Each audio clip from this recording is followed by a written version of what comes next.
بسم اللہ الرحمن الرحیم۔ حضرت عائشہ صدیقہ رضی اللہ تعالیٰ عنہ فرماتی ہیں، ایک عورت تھی اور اسے نبی پاک صلی اللہ تعالیٰ علیہ وسلم نے وہ کلمہ پڑھ کے مسلمان ہوئی، مدینہ طیبہ آ گئی تو حضور نے مسجد نبوی شریف میں اس کے لیے مکان، ایک سادہ سا کمرہ ساتھ مسجد کے بنوا دیا، وہیں رہنے لگی۔ اکثر وہ سیدہ طیبہ کے پاس آتی تو حضرت عائشہ صدیقہ رضی اللہ تعالیٰ عنہ فرماتی ہیں وہ بڑی باتیں سناتی اور آخر میں کہتی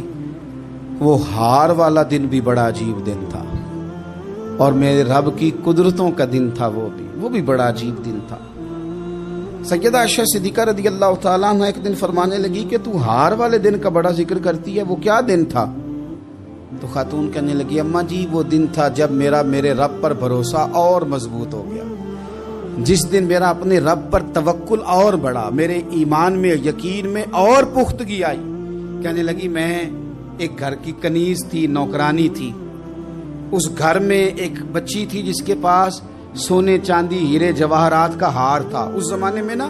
چمڑے کے اوپر لوگ ہیرے جواہرات لگاتے تھے،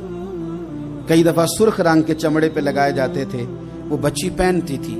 تو کہتی ہوں بچی کے اس نے اتار کے رکھا یا اس سے گرا وہ ہار تو چیل اسے اٹھا کے لے گئی گوشت سمجھ کے اور میرے سامنے اٹھا کے لے گئی۔ گھر والوں نے مجھ سے پوچھا، یہ بخاری میں موجود ہے، گھر والوں نے پوچھا مجھ سے کہ وہ ہار کہاں ہے تو میں نے کہا چیل اٹھا کے لے گئی۔ گھر میں کچھ چوری ہو جائے تو سب سے پہلا الزام کس پہ لگتا ہے؟ ملازمین پہ۔ کہتے انہوں نے مجھے بڑا مارا، بڑی تکلیف تھی، حتیٰ کہ میری شرمگاہ تک کی تلاشی، میری عزت اتنی خراب کی میں بتا نہیں سکتی۔ میں نے اپنی زندگی میں ایک واقعہ دیکھا، ایک امیر گھر میں چوری ہو گئی، ملازم کو اتنا مارا کہ وہ چارپائی پہ پڑ گیا، پولیس والوں سے اتنی مار پڑوائی گئی کہ وہ بیچارہ چارپائی پہ پڑ گیا اور پھر وہ اتنا بیمار ہوا اور کچھ دنوں کے بعد پتہ چل گیا کہ چور تو اپنا بیٹا ہے ان کا، پھر اس کا انتقال ہو گیا۔ اب وہ سیٹھ صاحب اور گھر والے آ کے مرنے والے کے کان میں معافیاں مانگ رہے ہیں، کان میں۔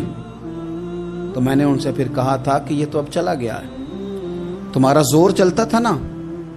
تو تم نے قانون خریدا اور تم نے اسے جتنا ہو سکا تم نے اسے مار پڑوائی، تمہارے پاس جو عدالتیں تھی تم نے وہاں کاروائی کی، اب ایک عدالت قیامت کے دن لگے گی۔ یہ کمزور تھا کچھ کر نہیں سکا۔ میرے نبی پاک صلی اللہ علیہ وسلم نے فرمایا سن لو، اگر سینگ والی بکری نے بغیر سینگ والی بکری کو تکلیف دی ہوگی تو قیامت کے دن اسے